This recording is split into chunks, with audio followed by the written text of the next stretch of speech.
Boa noite a todos novamente. Nós estamos prontos para começar. Optamos por dar mais alguns minutinhos aqui para que o máximo de pessoas consiga entrar e já acessar a aula desde o começo. Então, já já a gente volta para começar o nosso webinar de hoje.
Boa noite a todos. Vamos então começar o nosso webinar da noite de hoje. Queria agradecer a todos que entraram para nos ouvir falar, principalmente ouvir a nossa convidada da noite, convidada super especial aqui. Eu sou Leandro, sou diretor médico do grupo GSH e eu vou moderar, tá, essa live, mas a nossa convidada que gentilmente aceitou falar um pouco sobre esse tema tão importante para a gente no dia a dia das agências transfusionais e no manejo dos eventos relacionados às transfusões que realizamos é a Renata Velasque. Doutora Renata Velasque especialista em gestão de hemocentros, especialista em saúde do trabalhador, em epidemiologia, especialista em vigilância sanitária, mestre em saúde pública e atualmente diretora da divisão de hemoterapia da Suvisa do Rio de Janeiro. Renata, muito obrigado por ter aceitado esse convite nosso. É um prazer te ouvir falar sobre esse assunto e com certeza trará muitas coisas para discussão. Eu gostaria de dizer a todos que no final a gente vai abrir para perguntas. Vocês podem ou erguer a mão aqui no painel de controle do webinar, que aparece um alerta para mim, e eu consigo abrir o microfone de quem quiser fazer uma pergunta online, ou pode digitar também a pergunta aqui no chat ou no item específico para perguntas, que eu também leio no final da apresentação. Obrigado novamente, Renata, seja bem-vinda.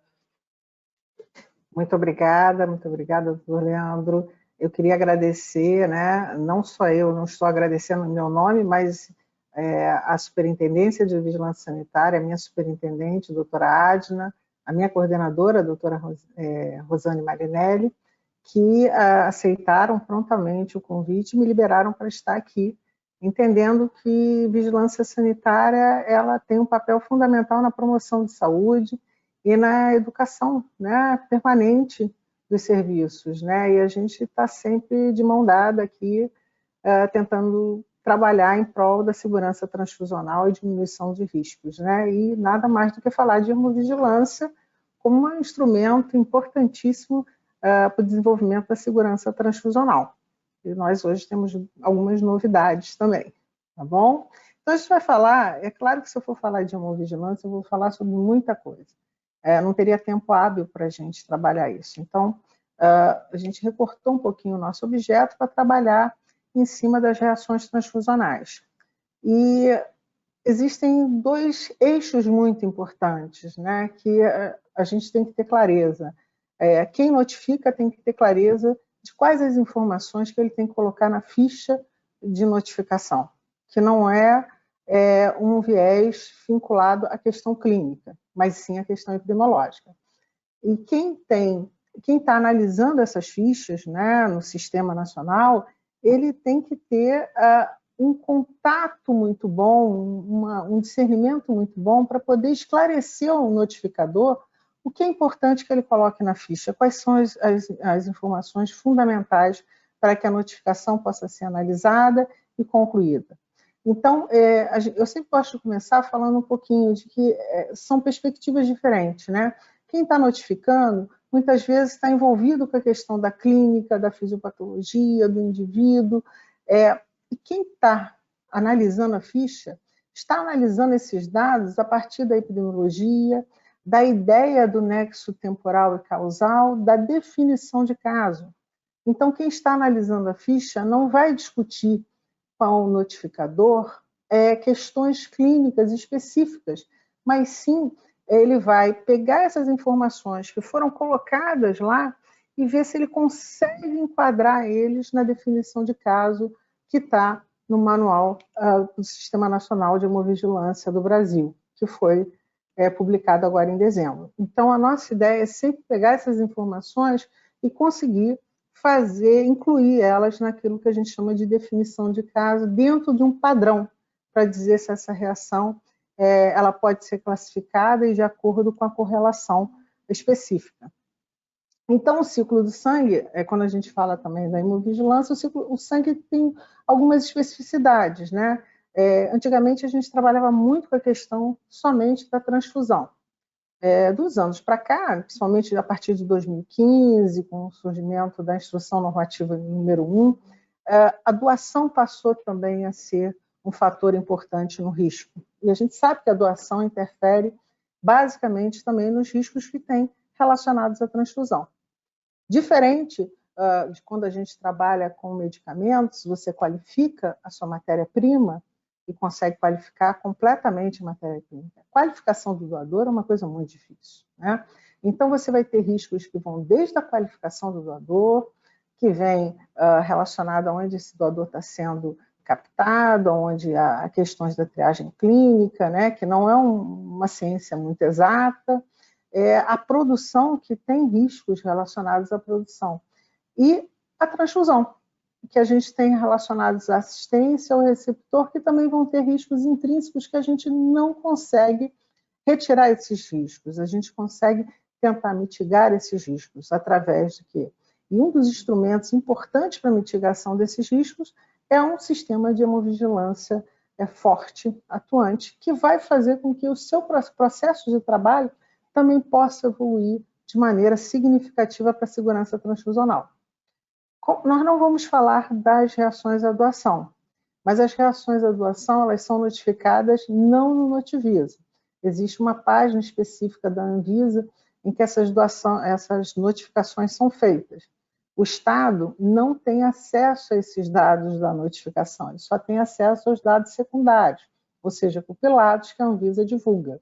Então, muitas vezes a gente recebe a informação, poxa, eu notifiquei uma reação à doação, estava boa a notificação? Não, os estados não têm esse acesso ainda. Possivelmente, daqui a alguns anos, isso vai abrir também para que todos os estados possam estar analisando também.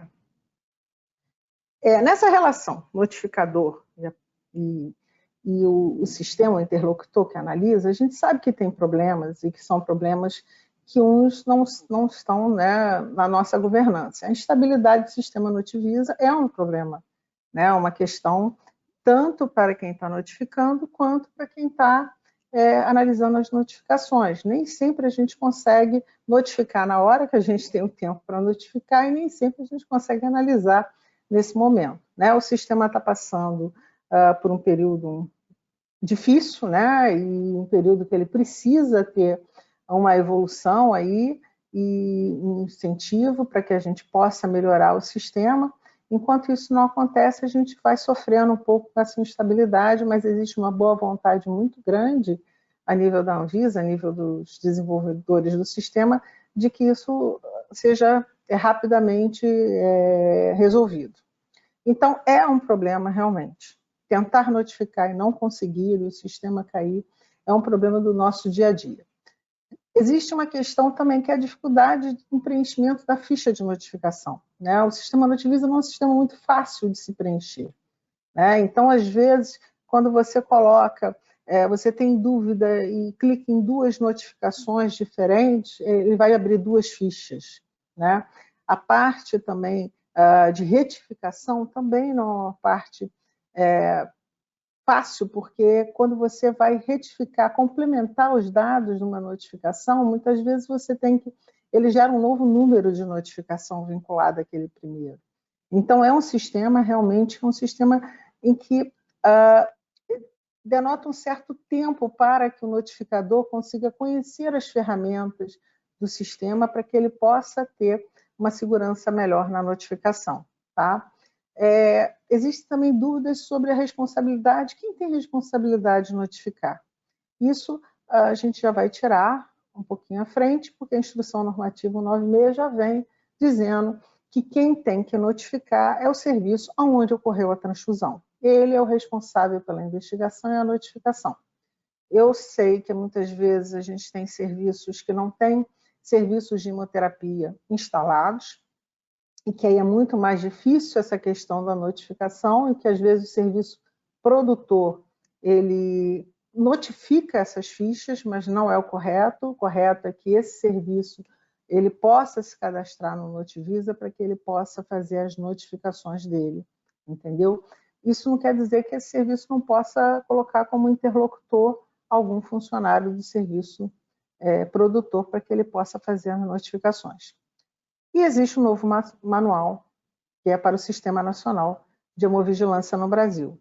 Ele é uma atualização do marco conceitual, que está muito didático, eu acho que vai esclarecer muitas dúvidas, né? Vocês já podem baixar, já estão disponíveis no site da Anvisa, e ele vai ajudar muito vocês no esclarecimento de algumas questões vinculadas à notificação. Quais são os caminhos para esses problemas, que são os problemas que a gente mais escuta, que a gente tem enfrentado aí nesses anos no Notivisa? ter procedimentos operacional, ter o procedimento escrito de como se faz. Os termos de compromisso são importantes porque eles vão definir as ações e as responsabilidades, né? Os registros do processo. A gente fala em notificação, a gente fala em comunicação, mas tudo só vai existir se a gente tiver registro. E a gente sabe que hemoterapia, o registro é fundamental.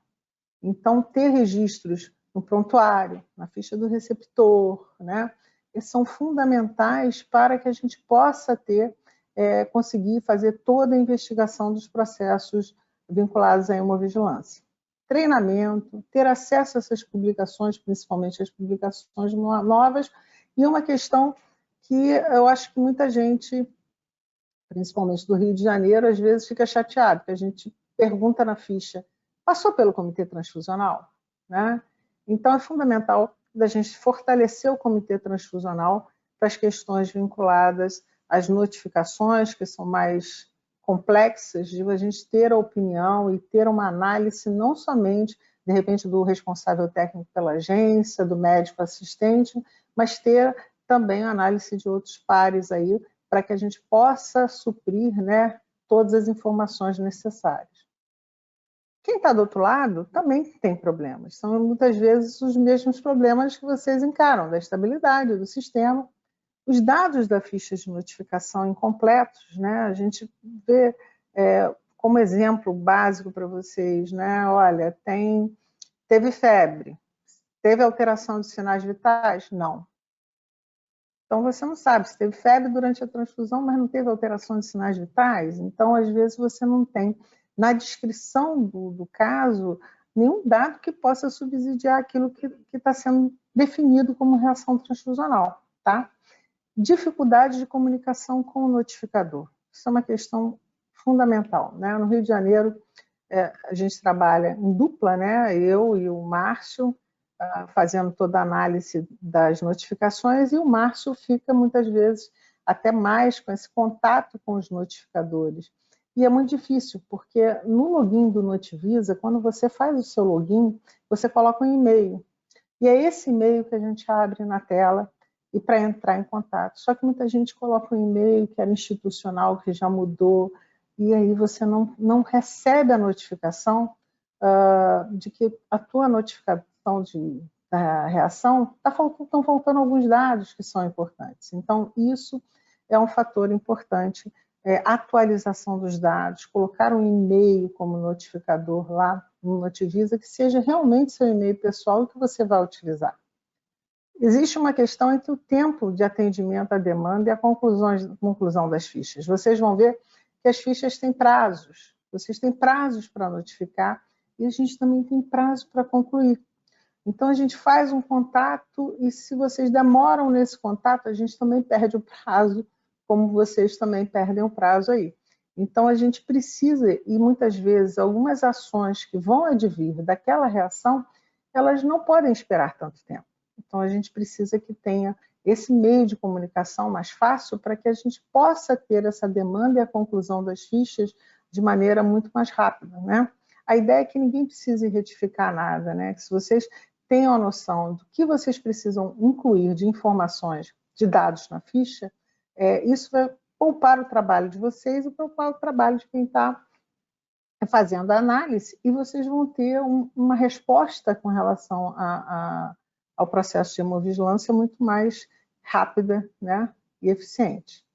O que tem de novo, como eu falei para vocês, né? A gente tinha uma instrução normativa, que era a IN número 1, né, que era de 2015, e essa instrução normativa ela foi revogada pela publicação agora, em dezembro, né, da instrução normativa de 196. Então, essa traz algumas coisas em que muitas vezes a gente até cobrava de vocês, mas ela especifica isso na instrução normativa, né? Ela vai dispor sobre as diretrizes e procedimentos para abordagem dos eventos adversos do ciclo do sangue. Então, ela vai definir conceitos de quase erro, incidentes, reações à doação e à transfusão.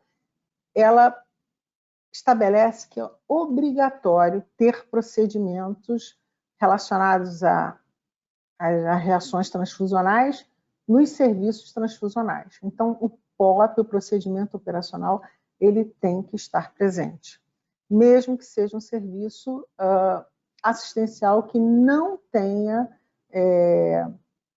uma agência, um serviço de hemoterapia instalado. O procedimento deve ter no serviço transfusional, um serviço que realiza a transfusão, tá? E vai estabelecer também a responsabilidade pela investigação e a notificação do evento. Qual é? Quem investiga e notifica uma reação transfusional é o serviço onde ocorreu a transfusão. Ele é o responsável. É claro que o serviço produtor, muitas vezes, ele vai também ele tem uma corresponsabilidade solidária. Ele, muitas vezes, ele vai ter que se articular para ajudar nesse processo investigativo. Tá? Ela define também, a instrução normativa, a questão da comunicação e a notificação. Né? Existem prazos específicos para a comunicação, e a comunicação é uma forma de contato importante, rápido, né? E que não tem toda a formalidade da notificação, ou seja, ela pode ser por telefone, por e-mail, né? Por WhatsApp, depende do que for acordado, né? Entre os serviços. E a notificação, que é o procedimento do preenchimento da ficha e da notificação daquele evento adverso no Sistema Nacional, que é através hoje pelo Sistema Notivisa. Tá? Ele define também uma questão importante de quem deve ser comunicado e que casos a gente deve estar comunicando, fazendo uma comunicação rápida. Né? E ele coloca os óbitos, os incidentes graves e quase erros graves, eventos repetidos inusitados, a contaminação bacteriana, a transmissão de doença infecciosa, o trale e alguns eventos que são listados no manual. Né? Então, esses eventos repetitivos e inusitados, isso é uma terminologia que a gente às vezes até briga um pouquinho sobre isso. Né? São aqueles eventos muito mais vinculados à doação em que você já teve medidas preventivas e o evento continuou acontecendo. No nosso caso específico, a gente vai falar aqui muito sobre reação transfusional, a gente está falando, bem, de qualquer óbito você tem que comunicar à autoridade sanitária local num prazo rápido, você tem quase que imediatamente, você tem a contaminação bacteriana, que é fundamental no serviço produtor ter acesso, a trale também, a transmissão de doença infecciosa. Então, eu acho que é uma prática que comumente já era realizada. O que falta, muitas vezes, é que isso seja colocado nas fichas de notificação e o resultado dessa comunicação também, tá? Porque tem que ter um feedback do serviço produtor a partir do momento que ele é comunicado. Ele tem que ter uma resposta, tá? Então, os prazos estão aí, né? Os óbitos até 24 horas. A gente está falando de comunicação por telefone, por fax, né? O fax já nem existe mais, né, Renata? Mas assim, mas o manual fala de fax ainda. Mas o e-mail, né? E os outros eventos nas primeiras 72 horas. Então, você tem um prazo mais ou menos. O óbito é uma coisa mais importante, então, em 24 horas, e o outro, a gente teria os outros eventos que a gente falou, de reações transfusionais, etc., 72 horas, para comunicação naqueles em que eles estão, que é fundamental o contato com o serviço produtor, ou seja, contaminação bacteriana, trale, transmissão de doenças, tá? Então, a notificação, você já tem um prazo para notificar. Você não precisa notificar tão rápido assim. Você pode investigar. A ideia é que vocês investiguem um evento adverso. A partir do momento que vocês chegaram a um veredito, vamos dizer assim, sobre aquele evento no final, concluíram essa investigação, é que a notificação seja feita. Então, a notificação, vocês têm um prazo até o 15º dia útil do mês subsequente à identificação do evento. Então, espera-se que nesse prazo todo o processo investigativo tenha se concluído para que você possa notificar. Então, não cabe notificar caso descartado. Porque se eu investiguei e descartei, eu tenho que manter os registros, sim, mas eu não vou notificar, porque eu já descartei esse caso. Então, você só vai realmente notificar os casos das correlações e que não tem relação com descarte. Se ele está descartado, guarda o registro da sua investigação, mas não notifica o caso no sistema Notivisa, tá? Aqui é só para vocês conhecerem, né? Eu trouxe, né, o Manual para o Sistema Nacional de Hemovigilância no Brasil, que é a revisão, que é a atualização do marco conceitual, que foi publicado agora em dezembro. E ele traz aí as definições que eu falei, e como eu até conversei antes, ele está bem didático, né?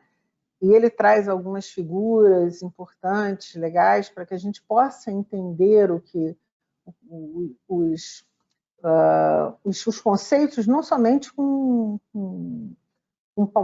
textos, né? Então, você sabe que o quase erro ocorre antes da doação, né? Ou a transfusão, foi aquela bolsa que você trocou, mas antes de instalar no paciente, você verificou que tinha ocorrido uma troca de bolsa. Isso é um caso quase erro grave, né? Mas não ocorreu nenhum incidente. E aí, após a doação à transfusão, a gente tem um incidente que pode ser sem reação ou com reação, né? O incidente sem reação é aquele incidente em que você trocou a bolsa, fez uma bolsa positiva de um paciente que era o João, botou na Maria, que também era positivo. Então, houve um erro, houve um incidente, houve, mas ele não teve nenhuma reação adversa relacionada a isso. E as reações adversas que a gente está falando aqui são mais as reações transfusionais. Então, o marco traz isso e traz o que eu falei para vocês aqui com relação à notificação, né? Ele traz mais um quadro, esse quadro ele está colocando em vários pontos no marco conceitual, né? O que você tem que comunicar, né? E comunicar também à autoridade sanitária, e aí cabe a vigilância sanitária do local, né? Definir qual é a forma de comunicação, né? Pode ser uma forma de comunicação de passar e-mail, pode ser através do sistema eletrônico de informação, SEI, como acontece aqui no Rio de Janeiro. Em cada vigilância sanitária, ela tem autonomia no território dela de definir qual é a forma de comunicação que vai ser realizada nesses casos, tá bom? É a comunicação. A notificação é pelo Sistema Nacional. Então, comunicar não somente ao serviço produtor, mas também à vigilância sanitária. O Notivisa, no caso das notificações, ela tem uma característica. A gente, ao invés, e vocês sabem disso, você só pode notificar se for vinculado a um serviço assistencial. Você não vai notificar como pessoa física, como acontece em farmacovigilância, né? Então, o Notivisa ele tem essas características, tem que estar cadastro. E aí eu peguei uma tela do Notivisa, que é uma tela em que eu vou estar sempre... A gente sempre tem encontrado algumas pessoas perguntando sobre ela. Primeira questão, vocês estão vendo aqui que tem uma coisa chamada notificação pendente de conclusão. Que a gente está ajeitando aqui um problema técnico aqui, mas já está ficando. Tá tudo bem? Tá. Então, notificação. O interlocutor, ele entra em contato com vocês, pedindo, solicitando que vocês complementem os dados, e algumas vezes vocês perguntam assim, mas não tem notificação pendente lá? Não, notificação pendente são notificações que você começou a preencher e você não enviou para o sistema. E elas ficam aqui na sua tela, te avisando, olha só, essas notificações estão aqui, mas você não enviou. Aonde vocês vão achar essas notificações que vão precisar de complementação dos dados? Em acompanhar notificações, que é uma tela que entra ali. Notificar assistência à saúde, notificações pendentes, é porque a minha tela é um pouco diferente da de vocês, tá? Acompanhar notificações, é que vocês vão ter a relação das notificações, as quais vocês vão poder clicar no retificar e fazer a retificação, tá? Então, isso é só para esclarecer, porque é uma dúvida muito constante das pessoas que estão iniciando o processo de notificação. Como eu falei para vocês, o sistema Notivisa ele é cheio de pegadinhas, né? Ele tem algumas coisas assim que só aos poucos vocês vão conhecendo o sistema mesmo. O que deve ser notificado, está aqui, incidente grave sem reação, quase erro e as reações transfusionais, né? Quase erro assim, é um desvio do padrão que foi detectado antes de uma transfusão ou de uma doação, né? Então, a gente tem aqui só, eu trouxe um exemplo aqui de um quase erro, né? Que foi identificação de medidas, né? Uma seleção de concentrados de hemácia com fenótipo estendido para atender a compatibilidade do sistema RH. O paciente apresentou anticorpo pequeno, deve receber. Então, assim, aqui as medidas vão estar vinculadas a isso, ao que foi. Não houve o quê? O evento foi detectado antes da transfusão. Eles iam dar uma bolsa que não era compatível com o fenótipo do paciente.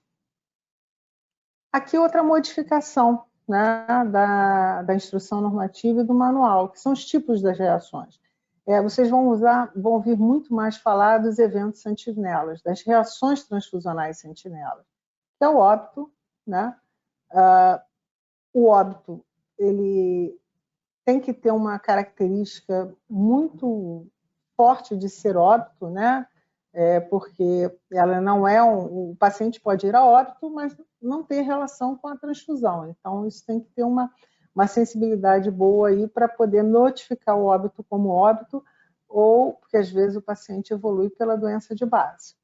E as contaminações bacterianas, a hemolítica aguda imunológica, o trale e as doenças, a transmissão de doenças infecciosas, todas essas são eventos sentinelas, ou seja, elas vão ter prazos menores, vão solicitar comunicação entre os serviços transfusionais e produtor, e comunicação à vigilância sanitária e a notificação também em prazos mais curtos, né? Porque exigem medidas, né, preventivas, medidas corretivas, para que ele não aconteça novamente. Outra modificação importante aqui é nas reações imediatas. Vocês vão ver que a grande maioria não mudou, né? Alérgica, contaminação bacteriana, dor aguda à transfusão, alérgica, anafilática continua dentro da alérgica, né? O que mudou aqui, basicamente, é que a gente não tem mais a categoria de outras reações imediatas. Não tem mais essa categoria. Que era uma categoria que era muito utilizada, principalmente pelas pessoas com relação à sobrecarga volêmica. Ocorria somente um aumento da pressão. Aí, mas não se enquadra naquilo que está descrito como sobrecarga volêmica. Aí a gente até orientava a notificar como outras reações imediatas. Mas agora não. Agora ela vai entrar, se não está, mesmo não estando com o quadro completo, vai entrar em alguma das correlações que estão vinculadas a ela. As tardias também, a aloimunização, o aparecimento de anticorpos irregulares, a doença do enxerto. O que mudou aqui? Não tem mais outras reações tardias. Tá? Então, foram as duas classificações de reações que foram retiradas nessa atualização do marco conceitual. Também falando da comunicação, você vê que o marco ele traz isso de uma forma muito, enfatizando muito, porque são questões que vão estar sendo cobradas pelo Sistema Nacional de Vigilância, e as competências com relação à reação transfusional, que eu até já me antecipei um pouco, falei com vocês, né? Serviço onde ocorreu a transfusão. Qual é a competência dele? O que ele deve fazer? Investigação, ter todos os registros, caso necessite, naqueles casos que a gente já conversou, a comunicação, ele é o responsável pela notificação. O serviço produtor do hemocomponente, ele tem o que a gente chama de responsabilidade solidária nos casos descritos no manual. Tá? Em casos de contaminação bacteriana, em casos de doença transmissível.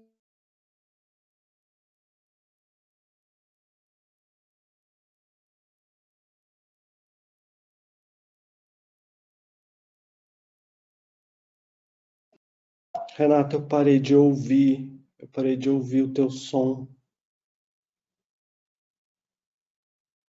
Não te ouço. Voltou. Eles acho que o agora foi. É que eu estava falando muito, aí Voltou, exatamente. O computador disse assim, estava já, mas vamos voltar. Então, Com relação à correlação, isso sempre gera muita dúvida.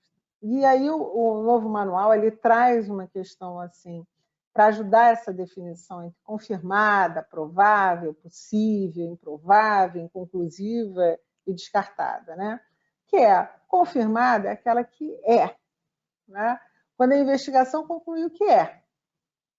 Provável é aquela que você tem fortes evidências, mas há outros fatores que podem estar contribuindo aí com a reação, que você não consegue retirar. Então, é aquela que a gente usaria assim, deve ser. Possível, já vai ficando mais, né?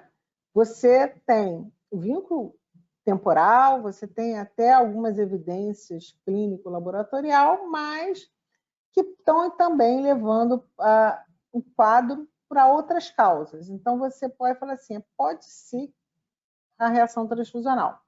Improvável, não deve ser. Aí, quando você tem evidências fortes que vão estar vinculadas a outras causas. Mas aí é uma pergunta básica aí.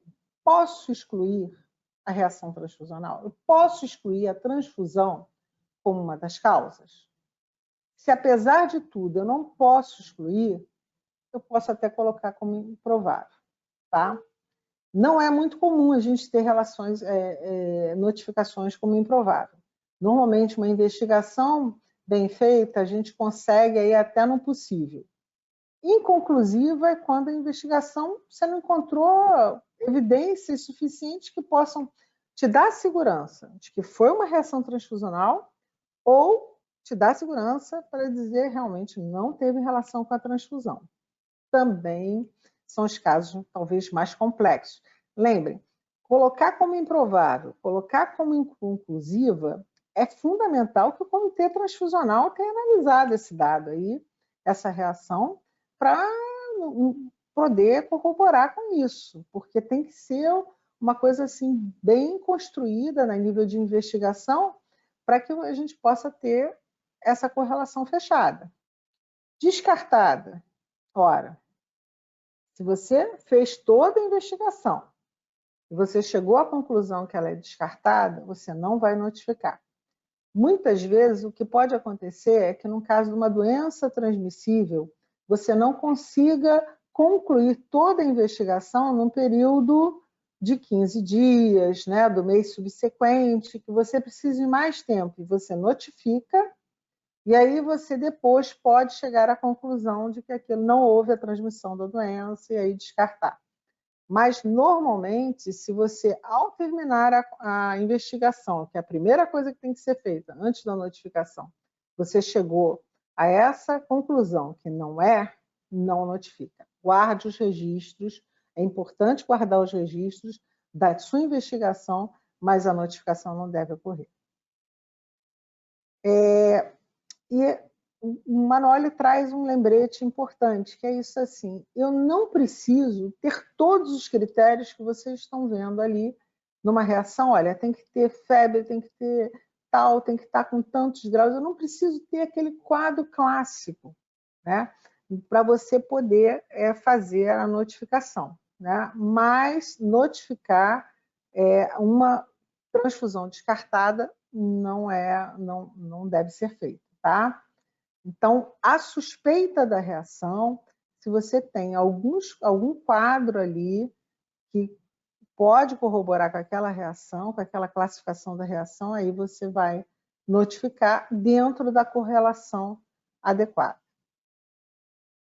Existe aqui uma coisa que o manual traz também, é a relação entre o tipo de reação e o início do quadro. Se a gente está falando de uma reação alérgica, ele preconiza que o tempo máximo de início do quadro dela, de uma reação alérgica, são 4 horas, igual para a febril não hemolítica. Tá? Então, a reação da transfusão até o início do quadro, 4 horas. A trale continua com as 6 horas. A TACO, que é a sobrecarga volêmica, 12 horas, então pode acontecer durante a transfusão ou em até 12 horas. A dispneia é associada à transfusão 24 horas, a dor aguda, que é uma dor que ela é autolimitada, né? Uma dor muito forte, mas que dura em torno de 30 minutos, em torno de 24 horas, a hemolítica aguda, imunológica e a não imune em torno de 24 horas, apesar da gente saber que uma reação hemolítica, principalmente as mais graves, né, você consegue identificar rapidamente. Mas esse é o tempo máximo, lembra, o tempo máximo do início do quadro. Então, se eu tive um quadro de reação alérgica, né, o paciente apresentou um quadro de prurido depois de 7 horas da transfusão, pelo manual você já não tem a correlação, o nexo temporal com a transfusão. Ele ter que investigar quais são os outros fatores que podem estar levando a um quadro alérgico também. Tá? Pontos críticos na reação. A gente vai ver algumas reações também, né? Eu selecionei talvez as mais prevalentes aí. E a febril não hemolítica, o que a gente precisa ter numa ficha de notificação? A descrição do evento adverso. Sinais vitais, né? Que horas começou? Renata, eu não tenho sinais vitais, não estava no prontuário do paciente. O que eu faço? Não houve registro de sinais vitais. É isso que você vai fazer, entendeu? Não tem como inventar. Se você não coloca nada, nós vamos te perguntar, cadê os sinais vitais? Se você coloca, não houve registro de sinais vitais no prontuário do paciente. Quem está analisando a ficha já sabe que aquilo não tem, tá? Importante, e que o manual traz também, reação febril não hemolítica, ela pode ocorrer sem febre. Pode ocorrer com uma sintomatologia de calafrios e tremores, mesmo sem elevação da temperatura. E às vezes é muito até difícil você ver ela. Você fala assim, levar 1 grau, dependendo da questão aí. E aí não vai notificar porque teve calafrios e tremores, mas ela também é considerada. Cerca de 10% dos casos ocorrem sem alteração da temperatura. Importante, subiu muito. Né? A febril não hemolítica ela tem uma evolução, né, digamos, autolimitada, responde bem.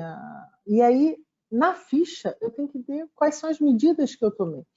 Eu dei uma dipirona, passou a febre, ou ela passou, interrompi a transfusão e a febre cedeu, não teve mais elevação, voltou ao normal. Então, esses são os dados que têm que estar descritos também na ficha. Tá? Caso uma elevação muito rápida, diagnóstico diferencial da febril não hemolítica é com a contaminação bacteriana hemolítica aguda imunológica, pelo manual. Mas a contaminação bacteriana a gente sabe que é talvez assim a questão mais próxima, né? Então, sempre colocar nas fichas, né, a terapêutica realizada. O que foi feito? O que foi feito e como o paciente evoluiu? É importante para que a gente possa colocar isso. Fez hemocultura da bolsa do paciente? Coloca o resultado da hemocultura da bolsa do paciente. Não fez hemocultura da bolsa do paciente? Coloca, não foi realizada hemocultura. Aí ninguém vai perguntar para vocês com relação à hemocultura. Então é importante colocar, principalmente aquilo que eu não fiz, tá? Que não tinha dados, que eu não tinha o sinal, a bolsa foi descartada, eu não consegui coletar para fazer hemocultura. No meu protocolo, no meu trabalho, a gente só envia para a hemocultura a partir de uma situação X. Tem isso também, entendeu? Cada serviço tem um procedimento. E ele não vai, muitas vezes, colocar todas as bolsas que foram reação febril não hemolítica para a hemocultura.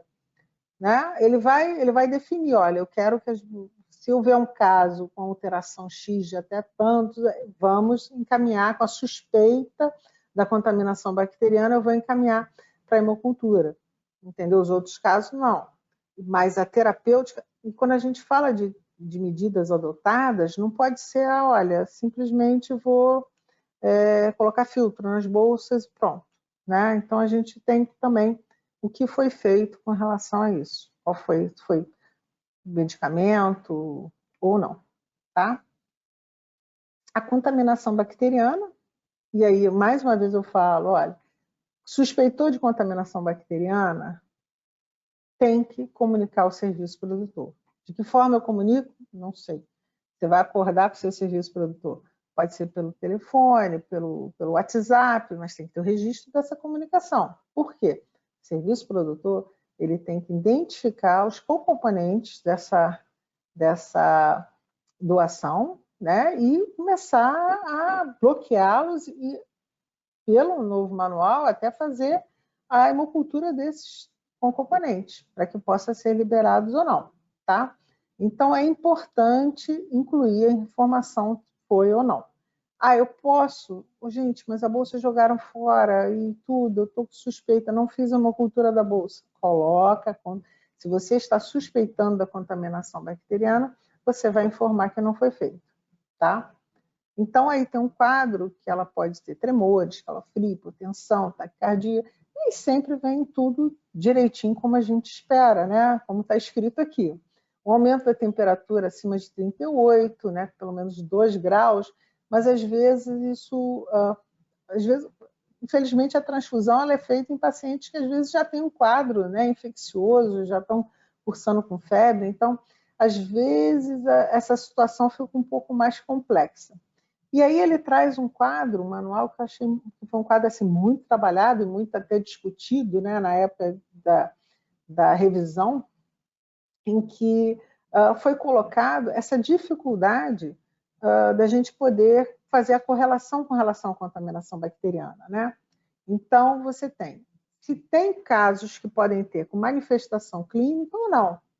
Então, se ele tem uma manifestação clínica presente, tem uma hemocultura do receptor positiva, a hemocultura da bolsa positiva, ou do cocomponente, porque às vezes eu posso não ter a minha bolsa ter sido descartada, mas como eu notifiquei, eu comuniquei ao serviço produtor, o cocomponente dele pode ter sido testado e deu positivo. Ou até um resultado do doador, uma coisa mais, aí entra aquela questão da que a gente chama da pós-doação, né? E aí a correlação vai ser confirmada ou provável de acordo com o quadro do paciente, né? Só que eu posso ter uma contaminação bacteriana com manifestação clínica ausente. Mas eu tenho a hemocultura do receptor e da bolsa positiva. Então, ela também é confirmada e provável. Ela pode estar ausente por outras questões, porque o paciente pode estar mascarado até pela utilização de alguns medicamentos, né? Então, às vezes, você não tem toda a situação. O terceiro caso, você tem uma manifestação clínica presente com alguns daqueles sinais e sintomas que a gente falou aí. A hemocultura do receptor é negativa, mas a hemocultura da bolsa é positiva. Então, a correlação aqui é possível, tá? Porque ela pode também ser negativa por N outras medicamentos e tudo. E quarta situação, você tem a manifestação clínica presente, a hemocultura do receptor positiva e a bolsa você não foi colhida, você não comunicou, ou os componentes já tinham sido utilizados, aí ela entra como uma questão de possível, tá? Manifestação clínica presente ou ausente, né? Isso não interfere, mas com uma hemocultura do receptor não colhida e um resultado da hemocultura da bolsa positivo, a correlação também é possível. Eu sei que vocês devem estar confusos, mas não é tão... Ele até ajuda vocês na hora da notificação, tá? Manifestação clínica presente, não colheu nada, é possível. Eu não consegui, no serviço produtor, um componente, não tenho nada, mas eu tenho um quadro clínico bem sugestivo, então é possível. Agora, quando eu tenho ausência de manifestação clínica, não tenho uma cultura do receptor, mas eu tenho uma bolsa positiva, ela não é notificada como reação transfusional, ela é um incidente grave sem reação, tá? Porque eu não tinha manifestação clínica. O receptor não tem, e a hemocultura da bolsa é positiva. No último, situação é aquela que é improvável. Você tem uma manifestação clínica, você pode ou não ter uma hemocultura do receptor e uma hemocultura da bolsa negativa, e aí seria improvável. Ok? Então, esse quadro é para ajudar, em casos de contaminação bacteriana, a eu fazer uma correlação adequada.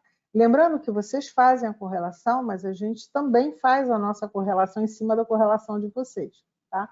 Isso dá segurança para vocês notificarem, mesmo quando não tenho certeza absoluta do quadro, tá?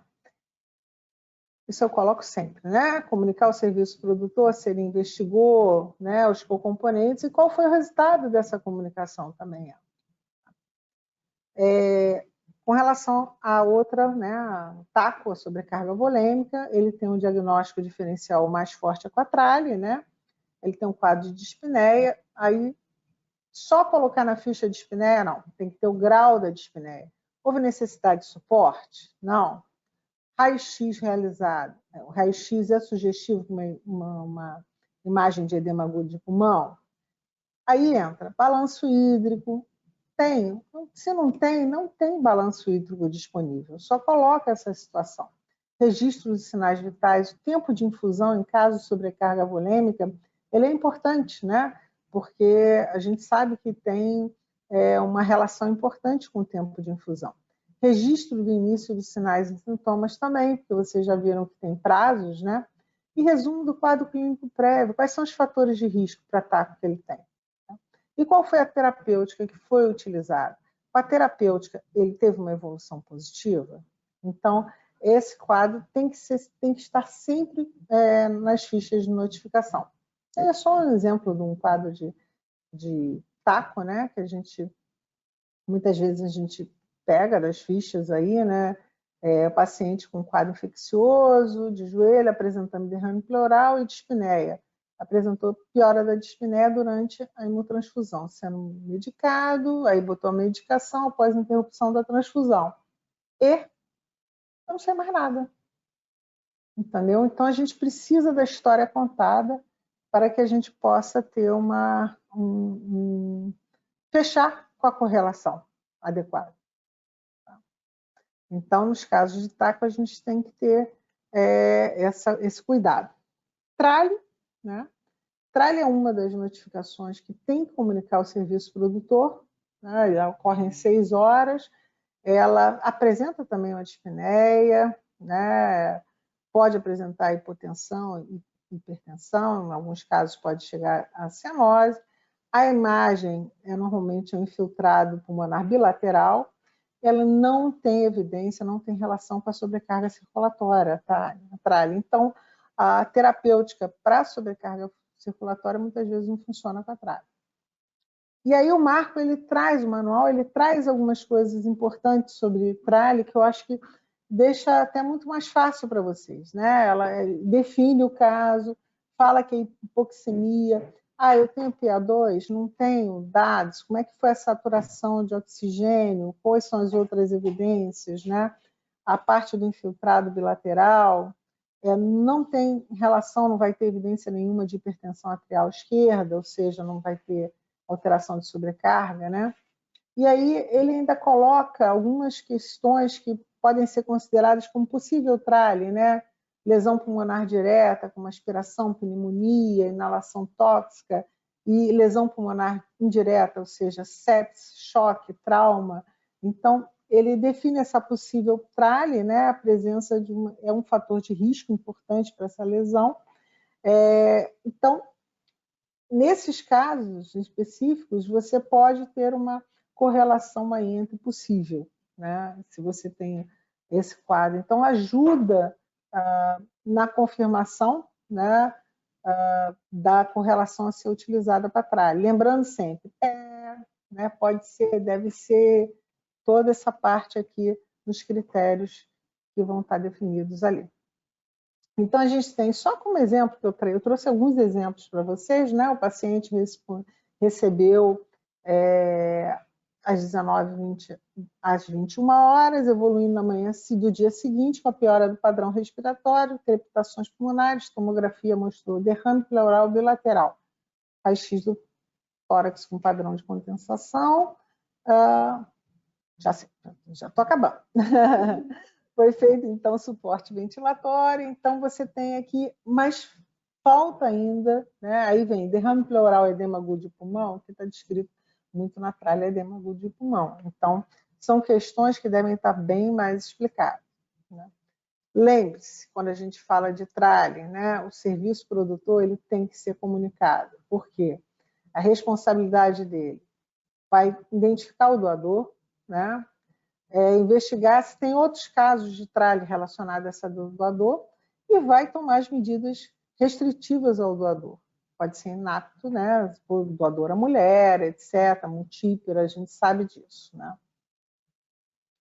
Hemolítica aguda imunológica, ela é um erro no processo, né? Então, a gente precisa na ficha que sejam colocados fatores que vão a investigação do erro. Que você chegue para saber onde foi o erro, quais foram as medidas que você tomou para que esse erro não aconteça mais. Isso tem que estar descrito na ficha.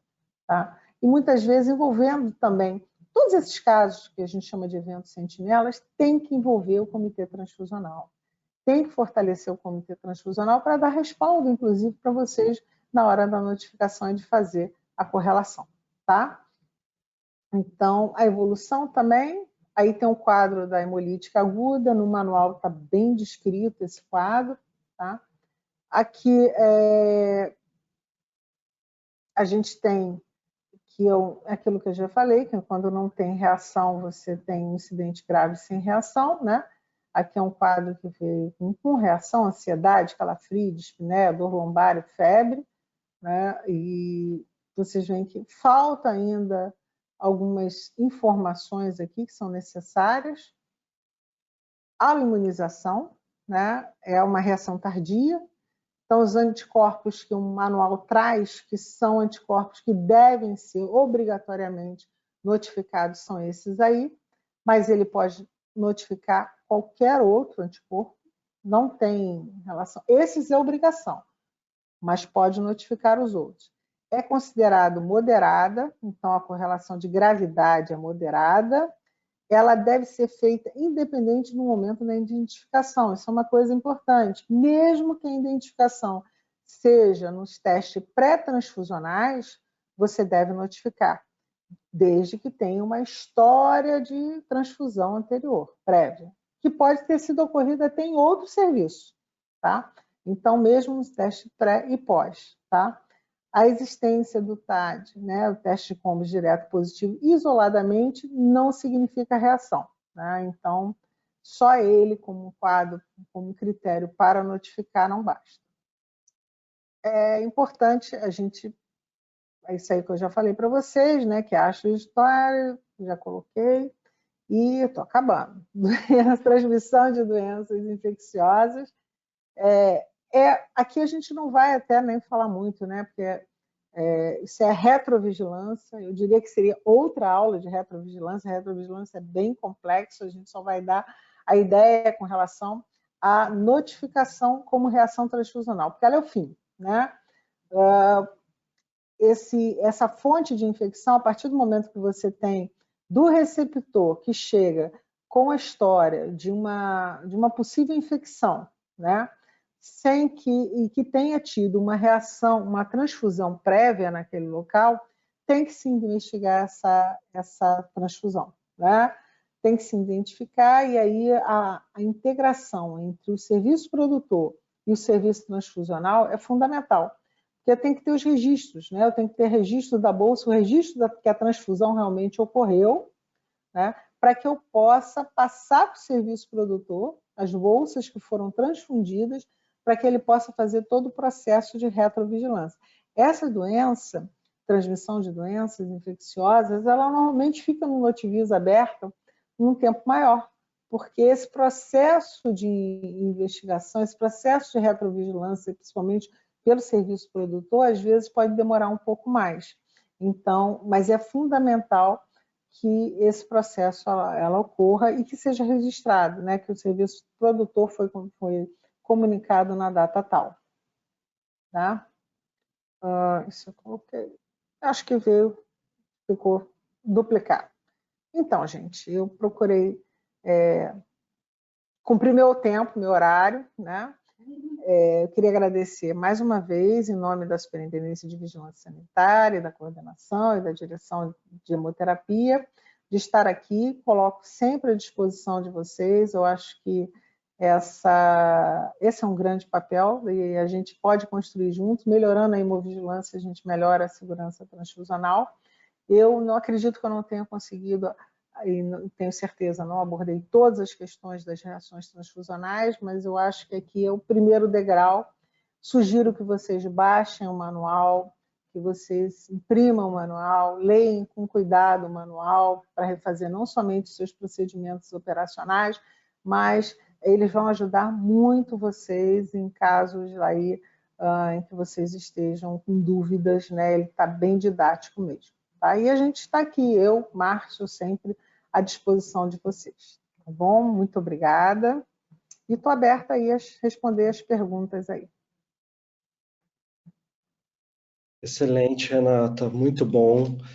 É uma aula extremamente didática, uma aula boa, fácil, gostosa de ouvir, parabéns. Eu agradeço de novo aí ter aceito esse convite para falar um pouco para a gente sobre esse tema. Falar de reação transfusional parece uma coisa fácil, mas não é nada fácil, ainda mais falar de notificação de reação transfusional, né? A gente vive vários dilemas diagnósticos no nosso dia a dia, né? Como serviços transfusionais, médicos, hemoterapeutas, são várias dúvidas que aparecem. Eu mesmo tive várias dúvidas sanadas ouvindo a tua aula, tá? Uma delas em relação à imunização, enfim. Foi uma aula muito boa e esclarecedora. Eu quero ver se tem alguma pergunta aqui. Por enquanto, não chegou nenhuma pergunta.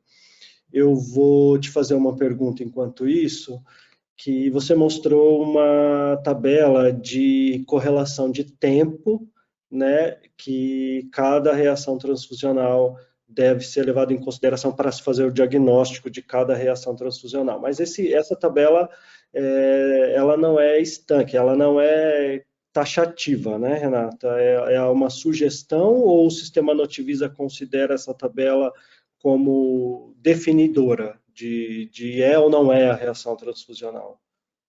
O que acontece? O manual, ele traz esse prazo, né, em relação às reações transfusionais. Ou seja, reação alérgica, o tempo da transfusão até o início dos sintomas é em torno de 4 horas. Isso não quer dizer que a pessoa, o médico que está lá assistindo o paciente, saiba que ele não teve nenhuma outra relação com a parte alérgica. E ele fala, não, para mim, isso aqui foi da transfusão. Entendeu? Ele vai notificar e vai, eu diria assim, vai só justificar. Eu estou notificando com alérgica, mas apesar de ter sido 6 horas depois da transfusão, porque o paciente não tem nenhum quadro, não teve nenhuma alteração que pudesse provocar aquele quadro ali que foi evidenciado.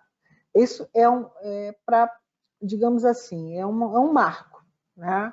A partir de 4 horas, a gente já pensa assim, isso aí não deve ser uma reação alérgica. Aí naquele quadro de correlação, já vai ficando mais, a setinha vai indo para baixo. Entendeu? Com certeza. Quer dizer assim que é muito difícil você ter vamos dizer, trale, passou de 6 horas, possivelmente não vai ser trale, mas se a pessoa justificar por que a partir desse momento, normalmente é um fator que faz com que a correlação diminua. Mas eu não vou falar, olha, não notifica porque passou de 4 horas. Não, pode ser nenhum. Por isso que a gente tem aquelas correlações. Excelente. Tem várias mensagens aqui de parabéns para você, Renata. Obrigada. Aula, parabéns, muito esclarecedora. E tem algumas questões aqui, tá? A primeira delas, enviada pela Gabriela Marciotto. Eu vou ler, nos casos de notificação por aloimunização, quando o paciente chega ao nosso serviço pela primeira vez, mas sabidamente já sensibilizado, ou seja, a gente já sabe que ele é um portador de algum anticorpo. É necessária a notificação? Porque, possivelmente, o serviço anterior já notificou. Se o paciente sabe que ele tem um anticorpo, por exemplo, ou já tem um relatório, eu acho que essa é a dúvida principal, Renata. Eu sei. O que acontece? O paciente, se ele chegou no exame, no teste pré, mesmo que você saiba, assim, olha, é pré, mas deu positivo no pré, teve transfusão em outro serviço, você tem que notificar. Agora, aquele paciente já é um paciente aloimunizado, que já é anos tomando já com fenótipos, possivelmente ele já deve ter sido notificado. Esse paciente, você estaria notificando em duplicata, né? 2, 3 vezes o mesmo paciente. Mas o sistema ele não tem nada que te diga assim, você não vai notificar, ele só fala isso. Se você tem um paciente que chegou a primeira vez no seu serviço e ele não teve, ele tem história de transfusão em outro serviço, mas no teste pré deu positivo, você tem que notificar. Ele peca por excesso, entendeu? Mesmo que o outro serviço possa até ter notificado também. Mas ele chegou agora. Infelizmente, a gente não tem um sistema todo integrado. Se a gente tivesse um sistema todo integrado, vocês iriam saber, todo mundo ia saber, ó, esse paciente aqui já foi notificado, já é, mas as coisas não funcionam assim. Então, para não perder a notificação, parte do pressuposto que se ele chegou no seu serviço, Gabriela, ele deu positivo, você sabe que ele teve transfusão em outro serviço, não interessa em outro serviço, que serviço que for, pode não ser nem um serviço da rede de vocês, pode ser um outro serviço de outra rede, não interessa, você vai notificar. Tá agora, ótimo. depois que você notificou que ele está na sua rede, na sua empresa, aí você não precisa notificar mais, mas a partir do momento da primeira transfusão, primeiro momento que você identificou naquele paciente o halo-anticorpo, você vai fazer a notificação. É bom que fique registrado também no sistema, né, que aquele paciente foi notificado, que aquele halo-anticorpo foi notificado, né? Seria interessante. A ficha do receptor é importante isso. Muitas outras mensagens de parabéns. Eu vou deixar mais 2 perguntas aqui, tem várias aqui. Clarissa de Souza, parabéns pela aula, Renata. Qual o tempo recomendado de guarda dos registros da investigação da reação transfusional? É o mesmo dos documentos do serviço? 20 anos. É o mesmo, né? 20 anos. Mesmo tempo, 20 anos. Todos os registros da hemoterapia devem ser guardados por 20 anos. Tá ótimo. Mais uma. Quando não foi coletado cultura do paciente e da bolsa negativo, é considerado... Da bolsa é negativa, né? Do paciente não foi, mas da bolsa é negativa. É considerada improvável que o hemocomponente seja a causa da febre? Foi uma pergunta do... Não, peraí, hemocultura, uma coisa é o hemocomponente ser a causa da febre, aí pode ser reação febril não hemolítica, ou no caso específico da contaminação bacteriana, você vai ter critérios para a coleta da hemocultura, do receptor. Quando você tem um critério que aí o serviço subiu acima de 2 graus Celsius na temperatura pré dele, ele teve uma subida rápida de 2 graus. Se enquadra num quadro de contaminação bacteriana.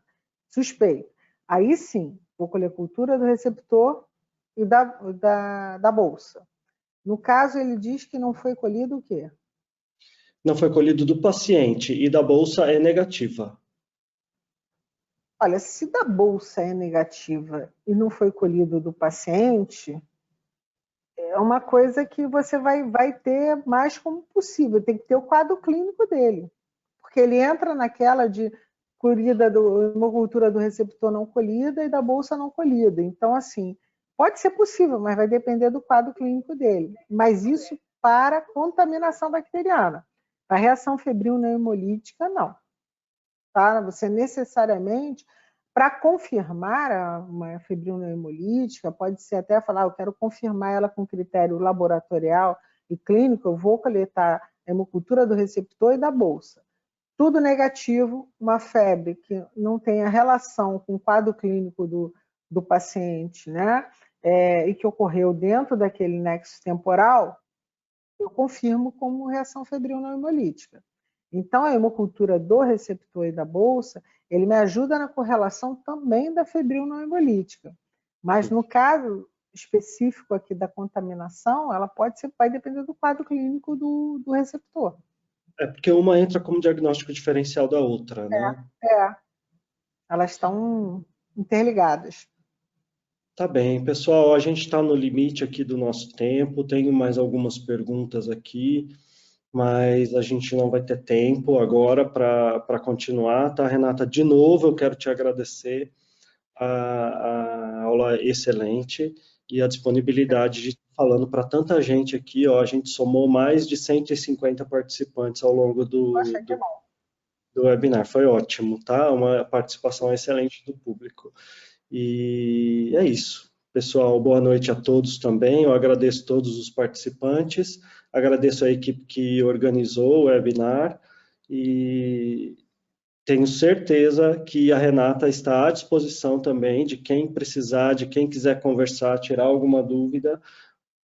Certo, Renata? É isso? Sempre, sempre estou à disposição. Eu, aqui na Vigilância Sanitária, o telefone da sala é esse, 21 2333 3734. Eu trabalho em dupla, eu tenho um colega que trabalha também fazendo todo esse processo, o Márcio, ou falando comigo ou com o Márcio, vocês vão ser sempre bem recebidos. A gente está sempre disponível para ajudar. Tá ótimo. Eu agradeço a todos, boa noite a todos e bom descanso. Boa noite. Boa Tchau. noite.